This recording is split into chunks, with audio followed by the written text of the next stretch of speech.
గౌరవనీయులు కోనిదాల పవన్ కళ్యాణ్ గారు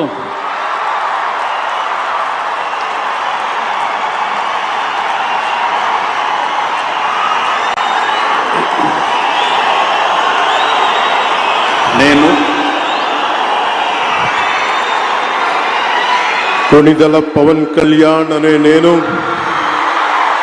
శాసనం ద్వారా నిర్మితమైన భారత రాజ్యాంగం పట్ల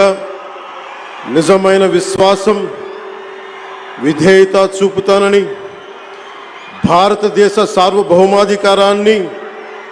సమగ్రతని కాపాడుతానని, ఆంధ్రప్రదేశ్ రాష్ట్ర మంత్రిగా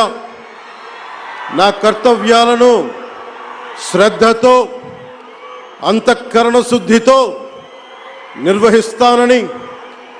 భయం గాని